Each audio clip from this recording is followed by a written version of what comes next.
गुरुदेव जय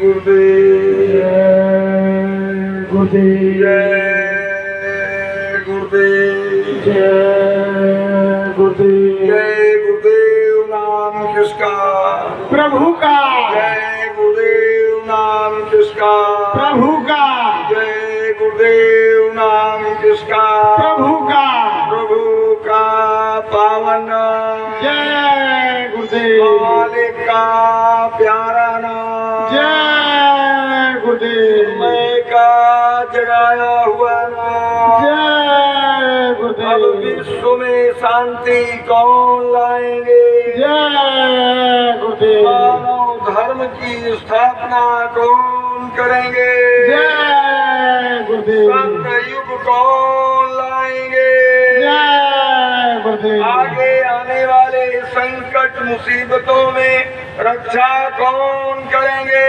जय गुरुदेव 84 नरकों से कौन बचाएंगे जय गुरुदेव जीवात्माओं को निज धाम कौन पहुंचाएंगे जय गुरुदेव प्रेम से बोलो जय बाबा जय गुरुदेव जी महाराज का कहना है शाकाहारी रहना बाबा जय गुरुदेव जी महाराज का कहना है शाकाहारी रहना है संकट से यदि बचना है शाकाहारी रहना तन है मन को करता कौन खराब अंडा मछली मांस शराब क्या खा पी कर हुए खराब अंडा मछली मांस क्या शराब खाने से होगी भलाई रोटी सब्जी दूध मलाई हिंदू मुस्लिम सिख ईसाई शाकाहारी हो जाओ बाबा जी की अर्जी है आगे आपकी मर्जी है जय गुरुदेव जय गुरुदेव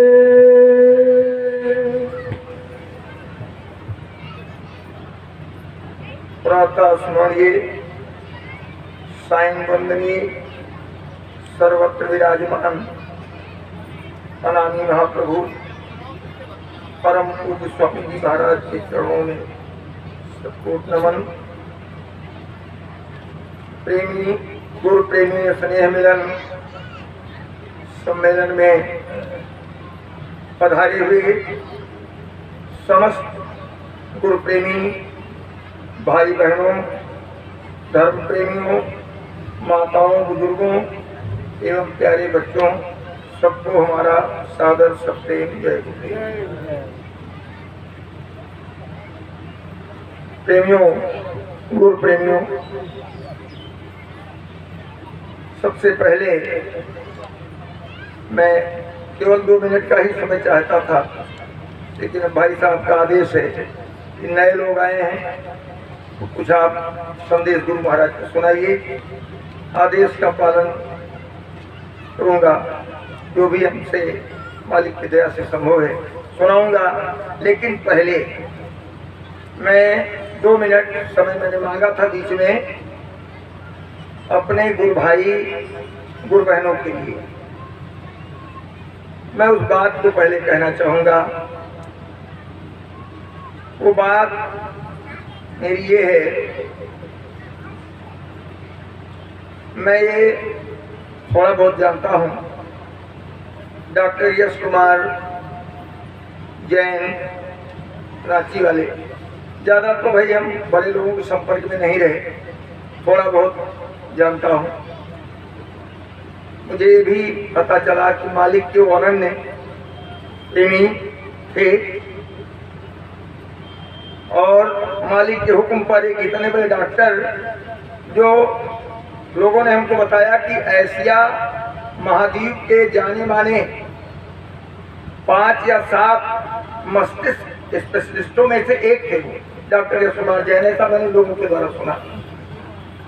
और हम लोग तो एक टाट कीमती वाला पहनते हैं, लेकिन वो साधारण टाट बिल्कुल पल्ली नुमा उसको पहनते थे। डॉक्टर के कितनी बड़ी उनकी इनकम थी, कितना क्या था, लेकिन मालिक के अन्य प्रेमी थे। लेकिन हम आज हमारे माननीय चौधरी साहब ने जो बात डॉक्टर साहब के बारे में बताया, हमें उसी संबंध में अपने गुरु भाई गुरु बहनों से दो बातें कहनी हैं। पहली बात तो ये है कि गुरु महाराज ने कहा है कि दुनिया के सारे एटम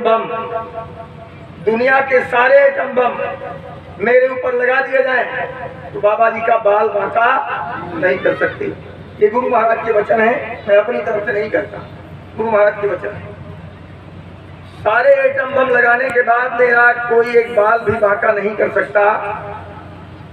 महात्मा गांधी चूक गए, मैं चूकने वाला नहीं हूँ, उनको आपने गोली मारकर खत्म कर दिया, लेकिन मैं अपना काम करके ही जाऊंगा, उसके पहले जाने वाला नहीं हूँ। स्वामी जी महाराज ने ये बात भी कही कि जो लोग 40-40 साल से मेरे आगे पीछे लगे हैं, उनको भी इस बात का पता नहीं है बाबा जी के दफ्तर में क्या है और बाबा जी कब क्या करेंगे। तो डॉक्टर यश कुमार जैन नहीं, अगर विश्व में जितने बाबा जय गुरुदेव जी महाराज के भक्त हैं वो सब कहें कि स्वामी जी का कत्ल कर दिया गया या स्वामी जी का मर्डर कर दिया गया, तो मैं इस बात को मानने को तैयार नहीं हूँ। उनको कोई नहीं मार सकता, कोई ताकत नहीं, कोई पावर नहीं। अब ये बात जरूर है कि हमारे गुरु भाइयों ने गुरु महाराज के साथ अपनी तरफ से कुछ करने का कसर शायद ने रखा हो, जितना उनका उपाय चला हो मालिक को रास्ते से हटाने के लिए, लेकिन उनको कोई न गोली मार सकता है न उनका कोई मर्डर कर सकता है। अगर ऐसा कर दिया तो गुरु महाराज की सब बात खत्म हो गई, बात खत्म हो गई। गुरु महाराज दूसरे रूप में आएंगे, दूसरे शरीर में आएंगे, मैं नहीं उनको पहचान पाऊंगा। हमको तो जिस रूप में नामधाम दिया, दर्शन दिया, सत्संग सुनाया, हम तो उसी रूप को जानते हैं और उसी रूप में मिलेंगे तभी मैं उनको जान पाऊंगा। और मुझे पूरा भरोसा है, पूरा यकीन है कि मालिक उसी रूप में है और उसी रूप में आएंगे और अपना काम करेंगे। मैं ये नहीं जानता हूँ कि गुरु महाराज कहाँ हैं, मैं ये भी नहीं जानता हूँ कि गुरु महाराज कब आएंगे, लेकिन उनकी जो वाणियां हैं वो वचन हैं, अगर वो झूठे हो जाएंगे, अगर वो मिथ्या हो जाएंगे तो अंड पिंड ब्रह्मांड में किसी के वचन सत्य नहीं हो सकते हैं। बोलो जय गुरुदेव।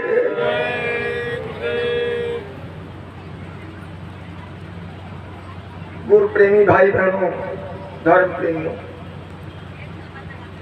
ये मनुष्य शरीर ये गुरु महाराज का संदेश है, गुरु महाराज का संदेश सुनाने का हुक्म है, तो मैं अपने टूटे फूटे शब्द में सुनाऊंगा।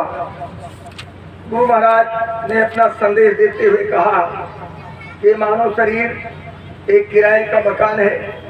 थोड़े दिनों के लिए उस परम पिता परमात्मा ने हमको आपको एक किराए का मकान देकर इस दुनिया में भेजा है।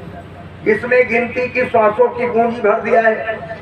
अधिक से अधिक 96 करोड़ श्वास की पूंजी एक व्यक्ति को मिल सकती है। अब कम उससे कम जितना जिसको दिया, समय पूरा हो जाएगा, मकान मालिक अपने सिपाहियों को भेजेगा जिनको जमदूत और फरिश्ते कहते हैं।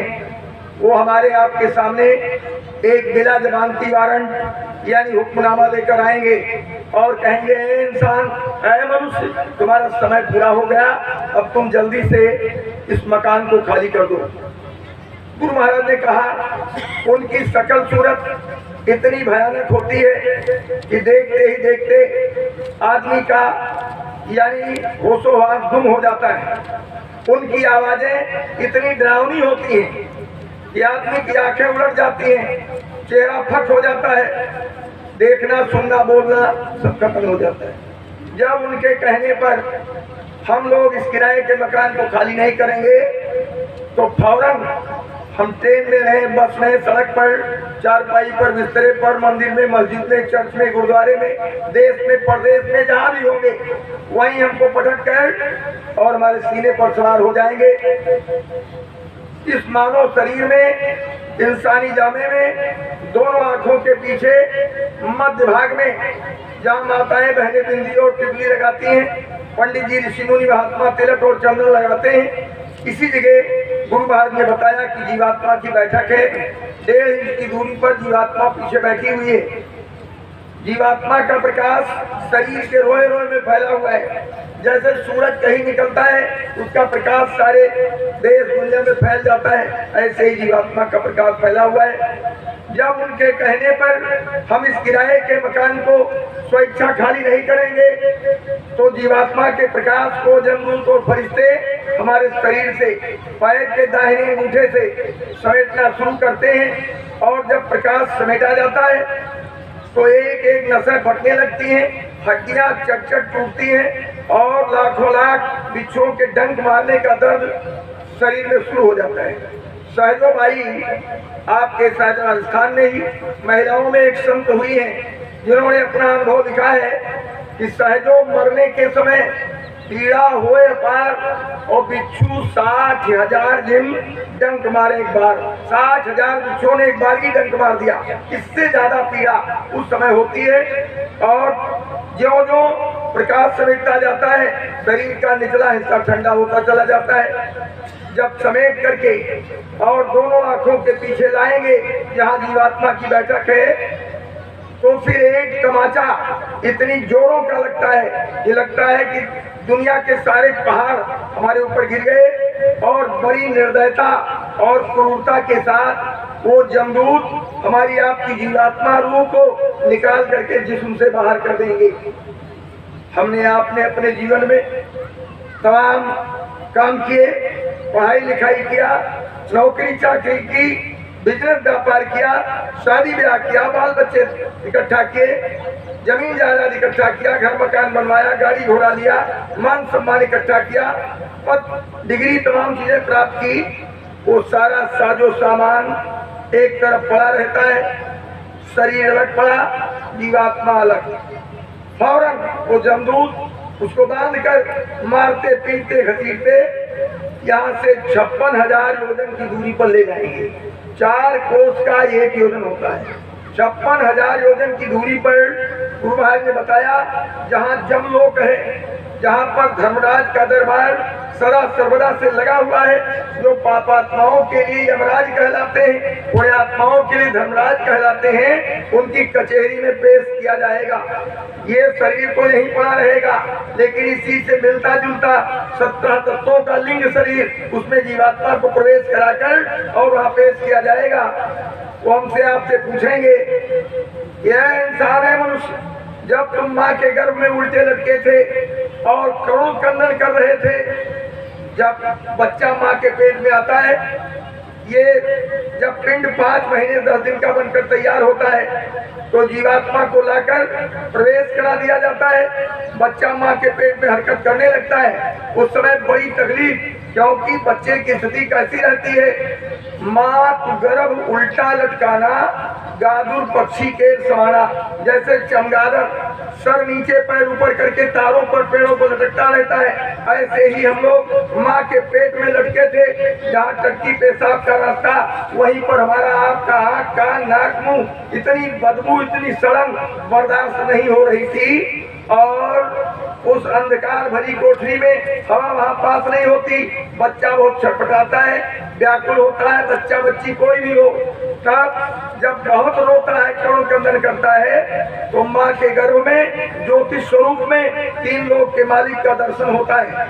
आकाशवाणी ब्रह्मवाणी वहाँ सुनाई पड़ी। हमने आपने सबने प्रार्थना किया, यह प्रभु कृपा करहु यही भांति, और सब तज भजन करब दिन राती। ऐ प्रभु, मुझको इस नरक कुंड से बाहर निकाल दो। अब मैं दुनिया में जाकर और कोई काम नहीं करूंगा, किसी जानकार की तलाश करूंगा, उससे रास्ता पूछूंगा आपके पास पहुंचने का। और जब रास्ता मिल जाएगा तो दुनिया के सारे कामों को छोड़कर आपके पास पहुंचने का उपाय करूंगा, भजन करूंगा। हमारी आपकी प्रार्थना को मालिक ने स्वीकार किया। समय पूरा होते ही हम आप बाहर आ गए। जब आए तो चिल्ला रहे थे, कहीं कहीं की आवाज कर रहे थे, कहाँ आ गए, कहाँ आ गए, कहाँ आ गए। क्यों? क्योंकि अब बाहर की हवा उसको कांटों की तरह से छेदती है। अंदर में जो ज्योतिष स्वरूप में भगवान का दर्शन हो रहा था, जो आकाशवाणी ब्रह्मवाणी सुनाई पड़ रही थी, वो छूट गया। उसके लिए बच्चा रो रहा है, वो माताएं बहनें ताला और थाली बजाती, एक चिराग जला के रख देती। बच्चा उस बाजे की आवाज को बड़े गौर से सुनने की कोशिश करता है, चिराग की रोशनी को ध्यान से देखता है, रोना कम कर देता है या बंद कर देता है। क्यों? क्योंकि वो समझता है कि जो चीज हमें माँ के गर्भ में मिल रही थी फिर मिलने लगी, जबकि ये सब नकली था, बनावटी था।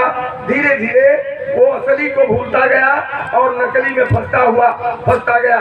जब बच्चा थोड़ा बड़ा हुआ तो मात पिता बालक बुलावे और उधर भरे सोई जतन सिखावे। माता पिता बच्चे को बुलाते हैं, ये पेट कैसे भरेगा, इसके लिए चलो स्कूल में नाम लिखवा दें और वहाँ पढ़ाई करो, फिर ट्यूशन लगवा दें और पढ़ाई करके फिर नौकरी करो, बिजनेस करो और रुपया कमाओ, शादी ब्याह करो, बाल बच्चे इकट्ठा करो। ये सब पाठ पढ़ाया जाता है। तो बालापन हंसखेल गवाया, शादी ब्याह हो गया, जवानी त्रिया साथ और वृद्ध भयो कफ कंठ निरोधो। लड़कपन खेल कूद में गया, जवानी मौज मस्ती में गई, जब बुढ़ापा आ गया तो वृद्ध भयो कफ कंठ निरोधो। अब कफ ने गले को चारों तरफ से घेर लिया। जनरेटर चालू करो सब। देखो बेटा कान डिस्टर्ब है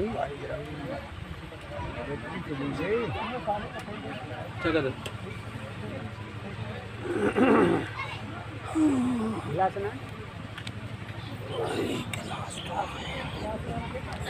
चलो जय गुरुदेव, जय गुरुदेव।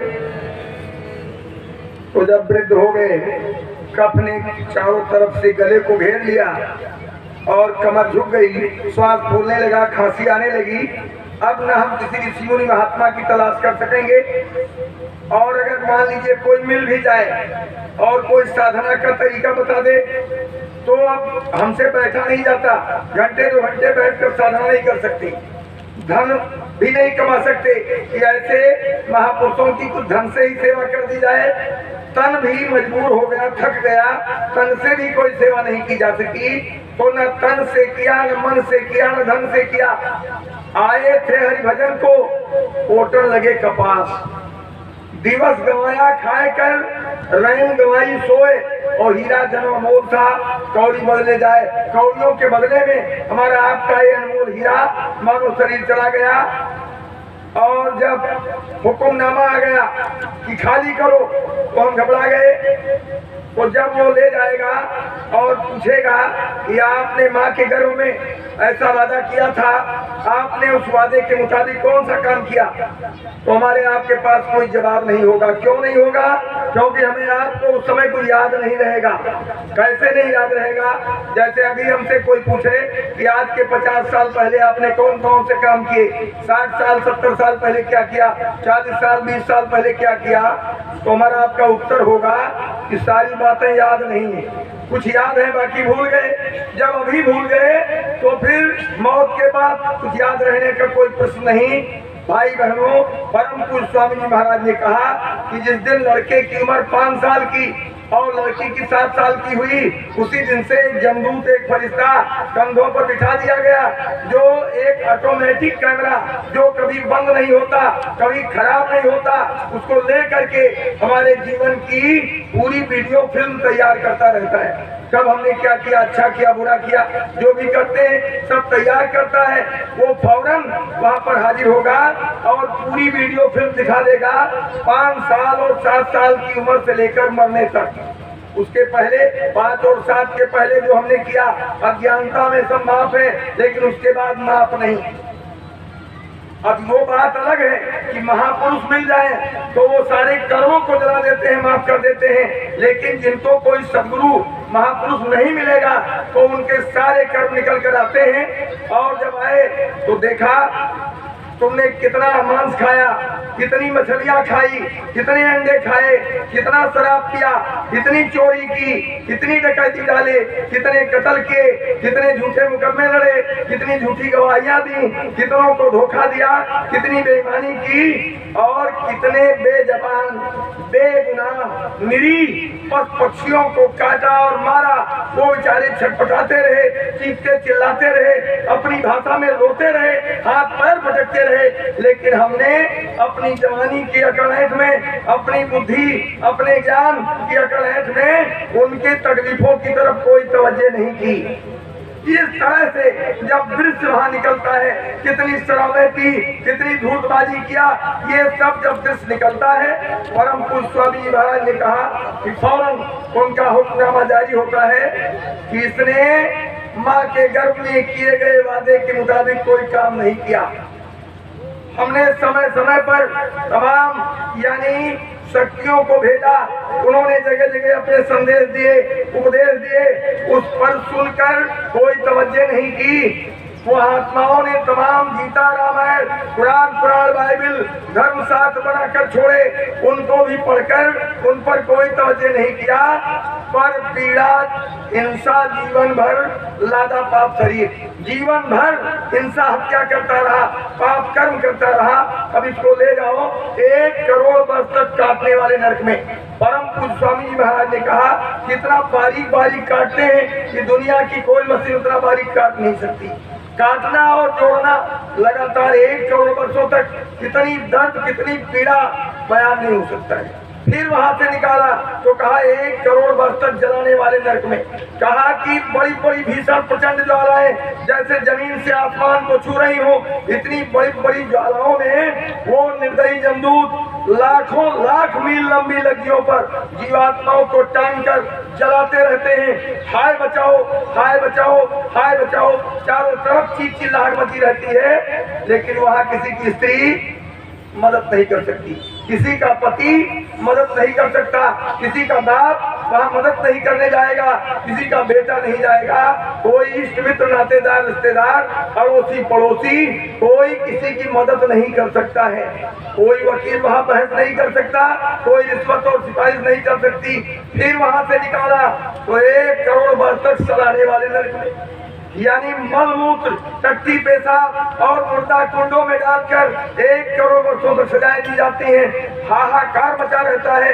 गुरु महाराज ने कहा कि 22 नरकों में लगातार सजाएं मिलती हैं, 22 नरकों में, और कहा कि एक एक नरक इतने बड़े हैं कि ये पूरी की पूरी पृथ्वी, पूरा संसार उठाकर डाल दिया जाए एक नरक में तो एक मच्छर की तरह से दिखाई पड़ता है। इतने बड़े बड़े नरक हैं, इतनी भयंकर सजाएं, कितने अरबों खरबों वर्षों तक सजाएं मिलती हैं। निकलना नहीं होता भाई बहनों, और जब कभी वहां से निकलना होता है, जब कभी निकलना होगा, इतने युगांतरों के बाद में, तो उसने 4 खाने बना रखा है, 84 लाख जोनियां बना रखी। खाने कहते हैं अंडज, पिंडज, उखमज और स्थावर। अंडज खान में जितने जीव अंडे से पैदा होते हैं, तमाम तरह के पक्षी हैं, तमाम तरह के कीड़े हैं जो अंडा देते हैं, वो सब अंडज खान में।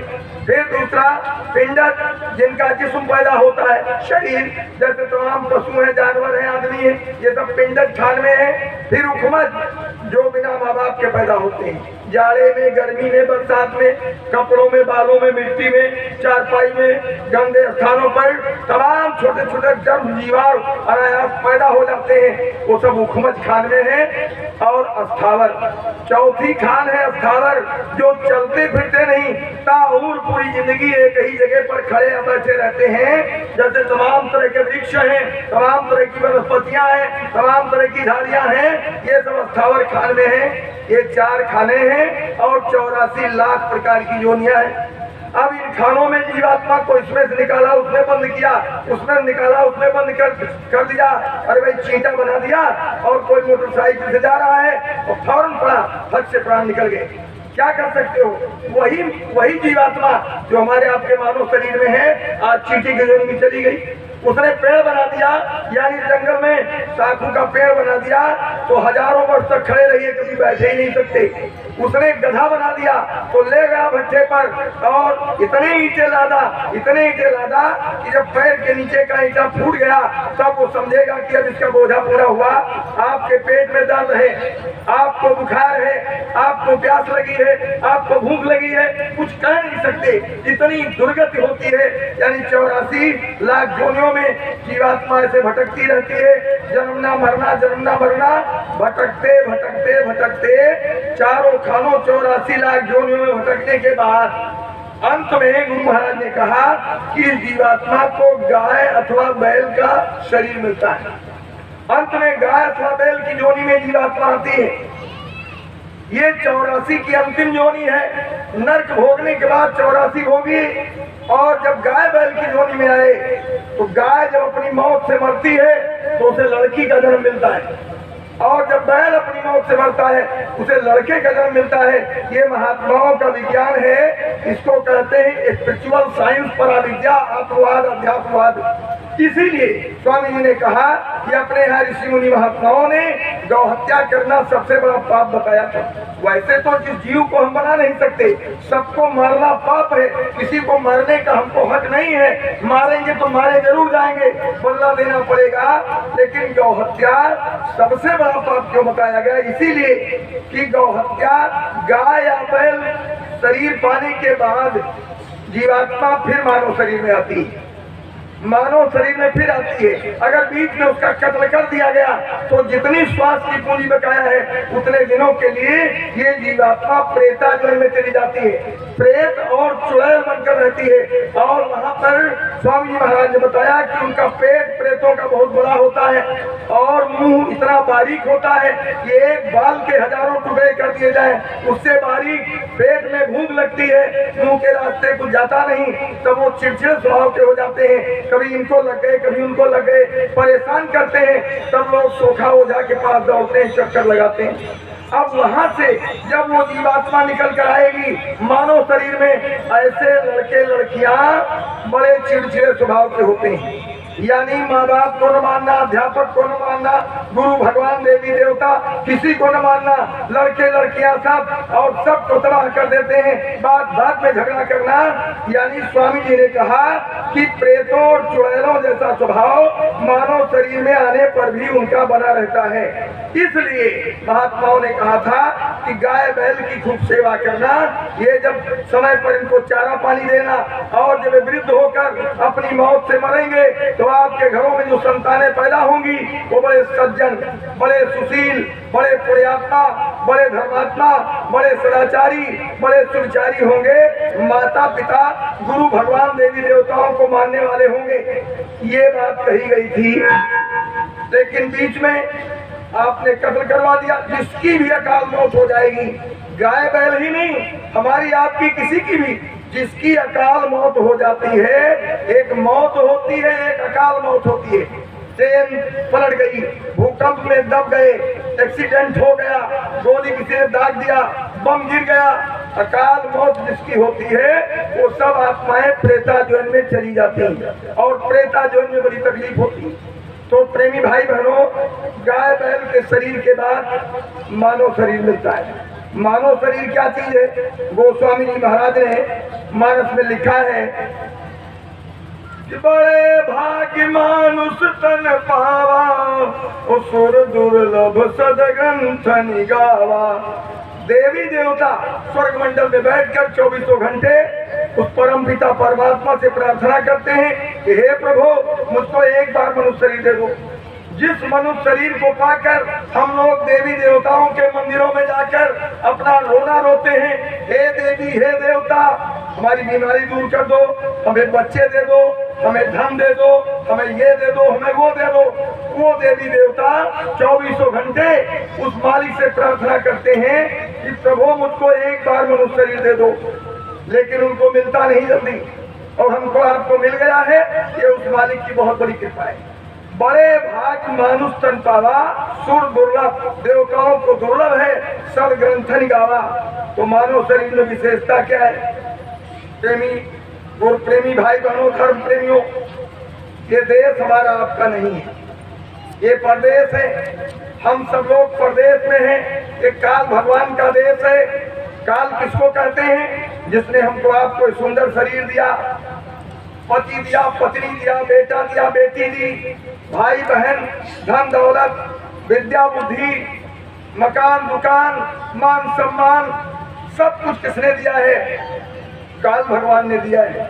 तो जब सब कुछ दिया है तो काल क्यों कहते हैं? इसलिए कि देते सब कुछ हैं, लेकिन ले लेने में उनको जरा भी दया और रहम नहीं आती। क्षणों में ले लेते हैं। हम चाहे जितना चीखें चिल्लाएं, सर फटकें, भोजन न करें, बेहोश हो जाएं, लेकिन काल कसाई दया नहीं लावे, वो सब छीन लेते हैं। हम रोते चीखते चिल्लाते रह जाते हैं। इसलिए संतों ने उनको काल कहा है, जो 3 लोक के मालिक हैं। हमारे पुराने प्रेमी जो पहला नाम गुरु महाराज ने बताया, आप सब लोग जानते ही हैं। खैर, कहने का मतलब ये है, अब कहो कि देवी देवता, आखिर देवी देवता मानो शरीर क्यों पाना चाहते हैं? इसलिए हम लोग मृत्यु लोक में रहते हैं। यहाँ कब तक रहेंगे? 50 साल, 60 साल, 70 साल, 80 साल, 100 साल, 100 साल, बस बहुत ज्यादा है। वैसे औसत आयु 100 वर्ष कलयुग में मानी गई है। सतयुग में 1 लाख, त्रेता में 10,000, द्वापर में 1,000 और कलयुग में 100 वर्ष औसत। लेकिन कौन जीता है? बहुत कम लोग जीते हैं, बीच में चल देते हैं, क्योंकि पूरा नियम संयम हम पालन नहीं कर पाते, तो हमको पहले चले जाना पड़ता है। तो प्रेमी भाई बहनों, हम यहाँ नहीं रह सकते हैं। ऐसे ही देवी देवता स्वर्ग लोक में रहते हैं, उनका भी वहाँ घर नहीं। जैसे हमारा आपका घर यहाँ नहीं, ऐसे उनका घर वहाँ नहीं। यहाँ पर दुख ही दुख है, सुख केवल प्रतीत होता है, और स्वर्ग में सुख ही सुख है। दुख नाम की कोई चीज नहीं है, लेकिन वो जगह स्थायी नहीं है। उनको भी स्वर्ग को छोड़ना पड़ता है।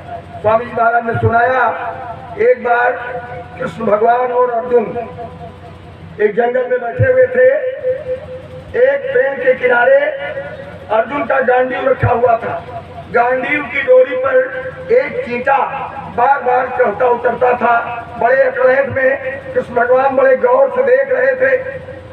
अर्जुन ने पूछा, प्रभु आप क्या देख रहे हैं बड़े ध्यान से? कहा, ये चींटा जो तुम्हारी गांडीव की डोरी पर बार बार चढ़ता उतरता, इसी को देखता हूँ। कहा, चींटे में क्या देखते हैं? क्या कोई विशेष चींटा है क्या? कहा, ये विशेष चींटा है। कहा, भगवान क्या विशेषता इसकी है? कहा, ये 3 बार ब्रह्मा रह चुका है। कहा, स्वामी जी महाराज ने सुनाया, कहा ये चींटा 3 बार ब्रह्मा रह चुका है, और अब चींटे की जोनी में आज उतार दिया गया, लेकिन इसकी अकड़ है जब भी गई नहीं। अब बताइए, ब्रह्मा जी चींटे की जोनी उतार दिए गए। ये आप सुनो, आपने ये तो सुना होगा कथा भागवत में, देवताओं के राजा इंद्र माने जाते हैं। जब कोई आदमी ज्यादा तपस्या करने लगता था तो इंद्र को फौरन घबराहट हो जाती थी कि किसी तरह से इसकी तपस्या भंग करो, लालच दिखाओ, डर दिखाओ, नाचने गाने वालों को भेजो, किसी तरह से इसकी तपस्या भंग कर दी जाए। भाई तपस्या वो आदमी कर रहा तो इंद्र को क्यों परेशानी हो जाती थी? इसलिए जैसे यहाँ लोग डरते रहते हैं कि भाई वोट जिसको ज्यादा मिल जाएगा, दिल्ली लखनऊ जयपुर की कुर्सी उसको मिल जाएगी, मैं नीचे उतार दिया जाऊंगा। ऐसे देवी देवता भी डरते रहते हैं कि अगर ज्यादा तपस्या कर ले गया तो हमारा स्थान इसको मिल जाएगा, मैं नीचे उतार दिया जाऊंगा। तो न हमारी जगह स्थायी है न उनकी जगह स्थायी है। पुण्य छीणे मृत्यु लोके, जब पुण्य खत्म हो जाता है तो देवी देवता भी किन्हीं राजाओं के घर, श्रीमानों के घर उतार दिए जाते हैं। वहाँ जाति का अहंकार, विद्या का अहंकार, धन का अहंकार, रूप जवानी का अहंकार, और उसमें पाप करते हैं, फिर नरकों में चले जाते हैं, 84 में चले जाते हैं। तो अपने घर में जाने का रास्ता देवी देवताओं के शरीर में नहीं है। अब वो रास्ता किस शरीर में है? केवल मनुष्य शरीर में है। इसलिए गोस्वामी जी महाराज ने कहा कि साधन धाम मोक्ष का द्वारा, ये मनुष्य शरीर साधना करने का मंदिर है। उस मंदिर को हमने आपने बनाया है, ईटा रोड़ा गाड़ा इकट्ठा करके, और पैसा है तो धातु की मूर्ति रख दीजिए, नहीं है तो पत्थर की सही। क्षमा कीजिएगा, मंदिर में कोई भगवान को बंद नहीं कर सकता, मस्जिद में कोई खुदा को नहीं बिठा सकता, चर्च में कोई गार्ड को नहीं बिठा सकता। एक को व्यक्ति ही कहे कि एकांत में बना रहेगा, हम जा करके उसमें बैठ करके दुनिया के झगड़ों से अलग हो करके उस मालिक को याद करेंगे। बाकी असली मंदिर यही है, असली मस्जिद यही है, असली चर्च और गिरजाघर गुरुद्वारा यही है, और इसी में रास्ता उस मालिक के पास जाने के लिए गया हुआ है। साधन धाम मोक्ष कर द्वारा ऐसा उच्च कोटि का मानव शरीर पाने के बाद, आए धर्म प्रेमी भाई बहनों, गोस्वामी जी महाराज कहते हैं पाई न जे परलोक सवारा। ऐसे उच्च कोटि के मानव शरीर को पाने के बाद जिसने अपना परलोक नहीं बनाया, सारी जिंदगी खाने पीने भोगने में खत्म कर दिया और अपनी जीवात्मा को अपने घर पहुंचाने का काम नहीं किया, सो परत दुख पावे और सिर धुन धुन पछताए, काल ही कर्म ही ईश्वर ही मिथ्या दोष लगाए, वो बहुत पश्चाताप करेगा, सिर धुनेगा, पछताएगा। कब पछताएगा? जब जीवात्मा इस शरीर से निकाल दी जाएगी तब पछताए। हो क्या? जब चिड़िया चुग गई खेत, तीर कमान से, बात जुबान से जीवात्मा शरीर से एक बार निकाल दिए जाने के बाद दोबारा वापस नहीं आ सकती, तब पछताने से कुछ नहीं हो सकता। इसलिए महापुरुष क्या कहते हैं कि भल चाहो तो चेतहु आए लगी है नाव, अब की पासा ना पड़ा तो फिर 84 जाओ। अगर अब की चूक गए, ये नाव है, ये नाव नदी उतरने की नहीं है, जीवात्मा को भवसागर से पार उतारने की है, अपने प्रभु के पास पहुंचाने के लिए दी गई है। कहते हैं कि अगर अब की बार आप चूक गए तो जीवात्मा फिर कुत्ते बिल्ली गधे खच्चर मच्छर पेड़ पौधों की नाना प्रकार की जोनियों में चली जाएगी, नरकों में चली जाएगी। कितने कल बीत जाएंगे, कितने युग बीत जाएंगे, कितनी चौकड़ी और मनवंतर बीत जाएंगे, दोबारा मानव शरीर नहीं मिलेगा। इसलिए मानव शरीर दिया गया है अपनी जीवात्मा को अपने घर पहुंचाने के लिए। अपना घर कहाँ है? परम पूज्य स्वामी जी महाराज ने अपने संदेश में बताया कि जहाँ अपना घर है वहाँ ये सूरज न कभी निकलता है न कभी डूबता है, अंधियारा वहाँ कभी होता नहीं, न वहाँ कोई पैदा होता है न मरता है, न बीमारी परेशानी है, न लड़ाई झगड़ा है, न कूड़ा कचरा है, न रोना धोना है। जहाँ पर स्वामी जी ने कहा कि ये सूरज चांद सितारे जमीन पर घास की तरह से बिछे हुए हैं, जर्रे जर्रे से प्रकाश निकल रहा है और हमेशा अमृत की बरसात हो रही है, वहीं वो मालिक हमारे आपके सबके जितनी जीवात्माएं अंड पिंड ब्रह्मांड में रूहें हैं, सबके पिता सब पुरुष वहां विराजमान हैं, जिनके एक एक रोए में करोड़ों करोड़ों सूर्य चंद्रमाओं का प्रकाश है। वो हमारे आपके सच्चे पिता हैं। हमारा आपका सबका सच्चा घर वही है, देवी देवताओं का भी घर वही है। इसलिए देवी देवता चाहते हैं कि अगर एक बार मनुष्य शरीर हमको मिल जाता तो किसी जानकार से रास्ता पूछकर हम भी अपनी जीवात्मा को उस देश में पहुंचा देते जहाँ एक बार पहुंच जाने के बाद न कभी जन्मना होता और न कभी मरना होता। ये जन्म मरण की पीड़ाएं, मिलन और बिछोह की तकलीफों से सदा के लिए छुटकारा हो जाता। इसलिए भाई बहनों, इस मानव शरीर को पाकर महात्मा कहते हैं कि काम अपना करो भाई और पराये काम नहीं फंसना, धाम अपने चलो भाई पराये देश क्यों रहना। अपना काम कर लो, अपना काम। वैसे तो किसी आदमी से कहा जाए कि भाई सत्संग में चलो, किसी महात्मा के पास चले जाओ, दर्शन कर लो, अरे चलो अपन काम करी कि वहाँ सत्संग करे जाए, हम प्रचार करे जाए। वो समझते हैं कि हम जो खेती कर रहे हैं, जो नौकरी कर रहे हैं, दुकान कर रहे हैं, दफ्तर कर रहे हैं, मकान बना रहे हैं, जमीन खरीद रहे हैं, बैंक में रुपया जमा कर रहे हैं, अपना काम है, ये अपना काम है। और ये लोग बेवकूफ हैं, ये जो दौड़े दौड़े घूमते हैं, हर शाकाहारी प्रचार करते हैं, ये मतलब है कि सत्संग करते हैं, कहीं बैठ के पूजा करते हैं, वो बेवकूफ समझते हैं। आए प्रेमी भाई बहनों, अपना काम वही है जो अंत में अपने साथ जाए, जो अंत में अपने साथ न जाए वो अपना काम नहीं है। महात्माओं ने कहा है कि माल मुल्क की कौन चलावे, साथ न जाए शरीर, हंसा निकल गया पिंजरे से खाली पड़ी रही तस्वीर। जब ये शरीर ही साथ नहीं जाएगा तो शरीर से इकट्ठा किया गया सामान भी साथ नहीं जाएगा। इसलिए भाई बहनों, हमारा काम कैसे होगा? देखिए, जब सतयुग था, सतयुग में जब मनुष्य की आयु 1 लाख वर्ष होती थी तो जीवात्माएं अपने घर कैसे जाती थी? गोस्वामी जी महाराज ने लिखा है कि सतयु योगी सब विज्ञानी और कार्य हर ध्यान तरह हो प्राणी। सब लोग योगी थे। योगी का मतलब ये नहीं कि कोई कपड़ा पहन लिया, तिलक लगा लिया, माला पहन लिया योगी हो गए। योगी का मतलब कि सबकी जीवात्माओं का योग उस शब्द से था। सब लोग योगी थे और सब विज्ञानी, यानी सबकी दृष्टि खुली हुई थी। सब भगवान का बराबर दर्शन दीदार करते थे। 1 लाख वर्ष की आयु पूरी हुई और जीवात्माएं अपने घर वापस चली जाती थी। जब सतयुग खत्म हो गया, त्रेता युग आया, आदमी की उम्र 10,000 वर्ष हो गई। मन पहले हाथी के समान बलवान था, अब घोड़े के समान हो गया। पहले प्राण हड्डी में थे, जब तक हड्डी रहती थी तब तक लोग जिंदा रहते थे। और जब त्रेता आया तो अब प्राण हड्डी में नहीं रहे, अब वो खाल में आ गए और अब वो योगी विज्ञानी नहीं रह गए।